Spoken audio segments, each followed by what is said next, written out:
Hello friends, मैं अलग गुप्ता स्वागत करता हूं आपके अपने यूट्यूब चैनल फार्मा व्यू में। दोस्तों, डिप्सार ने अपने मेरिट लिस्ट को पब्लिश कर दिया है। आई होप कि आप सभी लोगों ने अपने नाम को देख लिया होगा। अब इसके बाद बहुत सारे बच्चे इस बात को लेकर परेशान हैं कि इस बार जो है आगे की प्रक्रिया क्या होने वाली है, क्या ऑफलाइन काउंसलिंग होगी, क्या क्या पूरी जानकारी है और डॉक्यूमेंट वेरिफिकेशन और फीस सबमिशन कैसे होने वाला है। तो A to Z इन्फॉर्मेशन जो है इस वीडियो में हम जानेंगे और मैं आपको ये भी बताऊंगा कि मैंने कैसे अपना एडमिशन पाया था, क्या क्या जो है दिक्कत का सामना करना पड़ सकता है और कौन सी आपको गलती नहीं करनी है। तो चलिए ज़्यादा लेट ना करते हैं, वीडियो को स्टार्ट कर लेते हैं और जान लेते हैं कि अब आगे का प्रोसीजर क्या होने वाला है। दोस्तों, वीडियो स्टार्ट करने से पहले एक छोटी सी रिक्वेस्ट है, अगर आप लोग मेरे चैनल पर नए हैं, चैनल को प्लीज़ सब्सक्राइब कर लीजिए और बेल आइकन को प्रेस कर लीजिए, जिससे कि हर एक वीडियो की नोटिफिकेशन आप तक सबसे पहले पहुंचे। चैनल को सब्सक्राइब करो पहले। हाँ, जल्दी करो। मुझे पता है कि आप लोग नहीं करते हो, वीडियो देखते हो लेकिन सब्सक्राइब नहीं करते। लाल कलर का बटन नहीं से दबाओ, जल्दी दबाओ, जल्दी दबाओ, फिर मैं शुरू करूँ। दबा दो, जल्दी दबा दिया, घंटी भी दबा देना, ठीक है। दोस्तों, मेरिट लिस्ट आने के बाद एक डेट आती है, उसके बाद आपको जा करके अपने कॉलेज में एडमिशन करवाना पड़ता है। अब देखिए, मैं इसका प्रोसीजर बता देता हूँ ज़रा। जैसे कि आप लोगों ने अपने मेरिट लिस्ट को देखते वक्त ये चीज़ नोटिस किया होगा कि उसमें मेरिट रैंक दिया होगा, ठीक है, उसके बाद से आपको परसेंटेज दी रही होगी, ठीक है। तो करना क्या होता है, एक जो है किसी न किसी एक दिन आपको पता है कि 29 को जो है एडमिशन स्टार्ट होने वाली है। 29 को, देखिए ये एक दिन पहले भी हो सकता है और एक दिन बाद में भी हो सकता है। तो इसको लेकर के आप लोग घबराना नहीं है कि ये कब जो है एडमिशन स्टार्ट होने वाला है। आपको ये पता है कि प्रोस्पेक्टस में अभी जो चीज़ मेंशन है वो क्या है, 29 को ही एडमिशन स्टार्ट होने वाली है। लेकिन ये डेट जो है एक दिन इधर भी हो सकती है, मतलब एक दिन आगे भी बढ़ सकती है। ऐसा मैं क्यों कह रहा हूँ, ऐसा मैं इसलिए कह रहा हूँ क्योंकि आप लोग को ही पता है दोस्तों कि इस बार जो है लेट हो गया है, काफ़ी टाइम पे कुछ भी चीज़ें नहीं चल रही हैं। एक दो दिन से लेट ही चल रहा है, तो एक दो दिन यहाँ पे भी लेट हो सकता है। चलिए, अब देखिए, सबसे पहले मैं आपसे बता देना चाहता हूँ आपको करना क्या है। आपको अपने डॉक्यूमेंट को कर लेना है पूरे के पूरे तैयार। यहाँ पे देखिए आप लोग, मैंने डॉक्यूमेंट के ऊपर प्रॉपरली वीडियो बना रखा है। तो बहुत सारे बच्चे कन्फ्यूजन डॉक्यूमेंट कौन कौन से चाहिए होगा। और देखिए, अगर आप लोग के डॉक्यूमेंट क्लियर नहीं है तो मैं आपको अभी बता देना चाहता हूँ कि एडमिशन जो है आपको निरस्त हो जाते हैं। तो आपको डॉक्यूमेंट अपने पूरे पूरे पहले क्लियर कर लेने हैं। उसके बाद से अगर आप लोग गैप लिए हो, यानी कि गैप लिए हो बीच में 1-2 साल का, तो आपको गैप सर्टिफिकेट भी बनवा लेना है। उसके बाद देखिए दोस्तों, होता क्या है, डेट अनाउंस करेगा एक कोई ना कोई यूनिवर्सिटी के द्वारा एक डेट अनाउंस होती है, उसमें जाकर के आप लोग को एडमिशन लेना होता है। अब देखिए, एक जो है लिस्ट आएगी, मैं आपको एक चीज़ बता देना चाहता हूँ। एक जो है लिस्ट आएगी, किस तरीके की लिस्ट आएगी, देखिए दोस्तों, कॉलेज की तरफ से एक लिस्ट आती है जिसमें कि ये चीज़ मेंशन रहता है कि कितने से लेकर कितने रैंक तक। जैसे सबसे पहले जो काउंसलिंग होती है वो दिल्ली बी फार्मा के लिए होती है। दिल्ली के कैंडिडेट होते हैं, ठीक है, और होते हैं बी फार्मा के कैंडिडेट। तो इनको क्या करेंगे, ये क्या करेंगे दोस्तों, कहेंगे जैसा कि आप लोगों ने मेरिट लिस्ट में देखा ही होगा कि कितने से कितने लेकर मेरिट लिस्ट गई है। अब देखिए, मैं आपको एक एग्जांपल दे रहा हूँ, दिल्ली बी फार्मा ठीक सेम यही प्रोसीजर होता है। दिल्ली जब बी फार्मा होता है तो फिर दिल्ली ओबीसी का होता है, उसके बाद दिल्ली SC ST का होता है, फिर जाकर के नॉन दिल्ली कैंडिडेट की बारी आती है। तो सबसे पहले जो है दिल्ली वालों को यहाँ पे एडमिशन लेना पड़ता है। अब देखिए, जो यहाँ पे नॉन दिल्ली कैंडिडेट हैं उनके लिए यहाँ पे एक फ़ायदा हो जाता है ये चीज़ कि वो लोग तुरंत उनको नहीं आना पड़ता है, ठीक है। 3 दिन का 4 दिन का टाइम मिलता है ये आपको, तो आपको तुरंत नहीं आना है। आप अगर कहीं दूर से बिलोंग करते हो तो आप लोग को एक चीज़ आइडिया लग जाएगा, जब जो है दिल्ली की काउंसलिंग समाप्त हो जाएगी तब जाकर नॉन दिल्ली की यहाँ पे काउंसलिंग स्टार्ट होती है। अब तक यही प्रोसीजर फॉलो होते हुए आया है।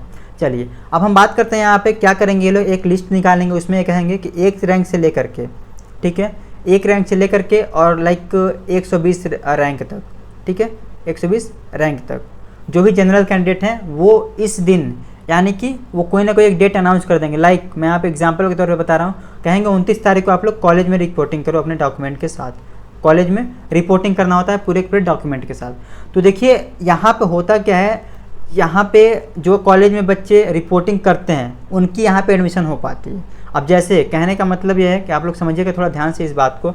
जैसे मान लीजिए, अगर इन्होंने 1 से लेकर के 120 मेरिट तक कॉलेज में बुलाया है, अब 120 बच्चे गए ही हैं वहाँ पे, ठीक है, जिसमें से 120 नंबर पे जो बच्चा है उसका जो रैंक थोड़ा जैसे मेरिट जो है कम है। अगर सीट की संख्या की अगर हम बात करें तो अगर 45 रैंक तक जाते जाते अगर सीट जो है फुल हो जाती है, ठीक है, सीट जो है फुल हो जाती है, तो अदर जो बच्चे हैं वो आउट हो जाते हैं एडमिशन से, ठीक है, वो बच्चे आउट हो जाते हैं।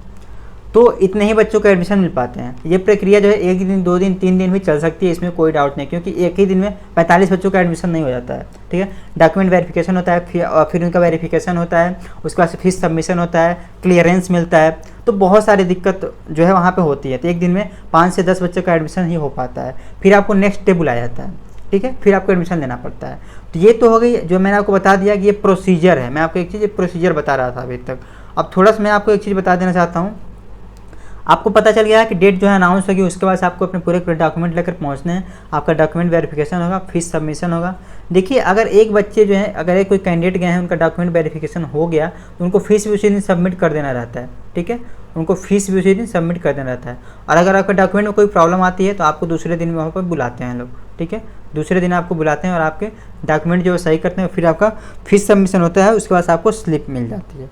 तो ये जो है पूरा का पूरा प्रोसेस होता है सभी कैंडिडेट के लिए, जो कि दिल्ली के हैं, नॉन दिल्ली के हैं, या तो कहीं और किसी कैटेगरी से बिलोंग करते हैं, तो अलग अलग उनकी मेरिट लिस्ट आती है। तो इतनी सारी प्रोसीजर आपको फॉलो करने पड़ते हैं। अब बहुत सारे बच्चे जो इसमें ये चीज़ कंफ्यूज होने वाले हैं कि सर आखिर मान लीजिए कहीं सीटी फुल हो जाए हमारा नंबर आते आते। तो देखिए, मैं आपको एक चीज़ बता देना चाहता हूँ, क्लियर कर देना चाहता हूँ कि 2 काउंसलिंग तक तो होती है। अगर पहली काउंसलिंग में सीट जो है फुल हो जाती है, या किसी कारणवश पहली काउंसलिंग में जिन्होंने एडमिशन लिया है तो एडमिशन विड्रॉ करवा लेते हैं, तो जब सीट बचती है तो सेकंड राउंड की जो है काउंसलिंग स्टार्ट हो जाती है। सेकंड राउंड की जो काउंसलिंग है दोस्तों स्टार्ट होती है, 1 महीने तो लग ही जाते हैं, क्योंकि आपको भी पता है दिल्ली कैंडिडेट के लिए OBC, SC, ST, EWS category का सीट भरना, फिर नॉन दिल्ली कैंडिडेट के लिए भरना, तो बहुत थोड़ा लंबा प्रोसेस हो जाता है। ठीक है, तो ये सारी की सारी प्रक्रिया होती है। अब यहाँ पर मैं आपको एक चीज़ मेंशन कर देना चाहता हूँ, ये मैंने जो पूरा प्रोसेस बताया आपको, वो पूरा का पूरा मैंने बताया है ऑफलाइन प्रोसेस। देखिए, ऑनलाइन प्रोसेस में क्या होता है, अगर ऑनलाइन काउंसलिंग होती है तो क्या होता है। देखिए, ऑनलाइन प्रोसेस में क्या होता है, सबसे पहले आपके पास एक मेल आता है। ठीक है, आपके पास एक ईमेल आएगा, उसमें आपको करना क्या रहेगा, उसमें आपको जो जो डॉक्यूमेंट बोले रहेंगे उस डॉक्यूमेंट को आपको लगाना होगा। ठीक है, अब जैसे मान लिया आपके पास एक मेल आया, उसमें आपको एक लिंक दिया हुआ होगा, आपको बेसिकली काउंसलिंग करना होता है। ठीक है, तो आपको एक ईमेल आया और उसके आपने अपनी काउंसलिंग की है, उसके बाद आपने अपने डॉक्यूमेंट भरे, फिर जो डॉक्यूमेंट जब फिल कर दोगे तो उसके बाद से यूनिवर्सिटी आपको 2 से 24 घंटे में या तो 20 घंटे के बाद आपके पास एक कॉल करेगी कि आपको डॉक्यूमेंट वेरिफिकेशन के लिए कॉलेज आना है। तब आपको डॉक्यूमेंट वेरिफिकेशन के लिए कॉलेज जाना पड़ता है। तो यही प्रोसेस होता है ऑनलाइन का और ऑफलाइन का, सिंपल से इतना ही डिफ्रेंशिएट होता है। अब देखिए, इतने चीज़ जो मैंने आपको बताया, इसमें अगर आपको कोई चीज़ समझ में नहीं आया हो तो आप लोग कमेंट बॉक्स में पूछिएगा, मैं वहाँ पे सबके रिप्लाई करने की जरूर कोशिश करूँगा। आई होप कि आपको इस वीडियो से इन्फॉर्मेशन मिली होगी, और डॉक्यूमेंट के ऊपर मैंने वीडियो बना रखी है, आप लोग जाइए उसको देख लीजिए और डॉक्यूमेंट अपने तैयार कर लीजिए। चलिए, इस वीडियो में अभी के लिए इन्फॉर्मेशन है, बाकी ऐसे कोई अदर इन्फॉर्मेशन होता है मैं आपको जरूर वीडियो के थ्रू बताऊँगा। मिलेंगे ऐसे ही एक और शानदार वीडियो में, तब तक के लिए bye bye, take care, then keep learning and keep exploring yourself. Have a good day, thanks for watching this video.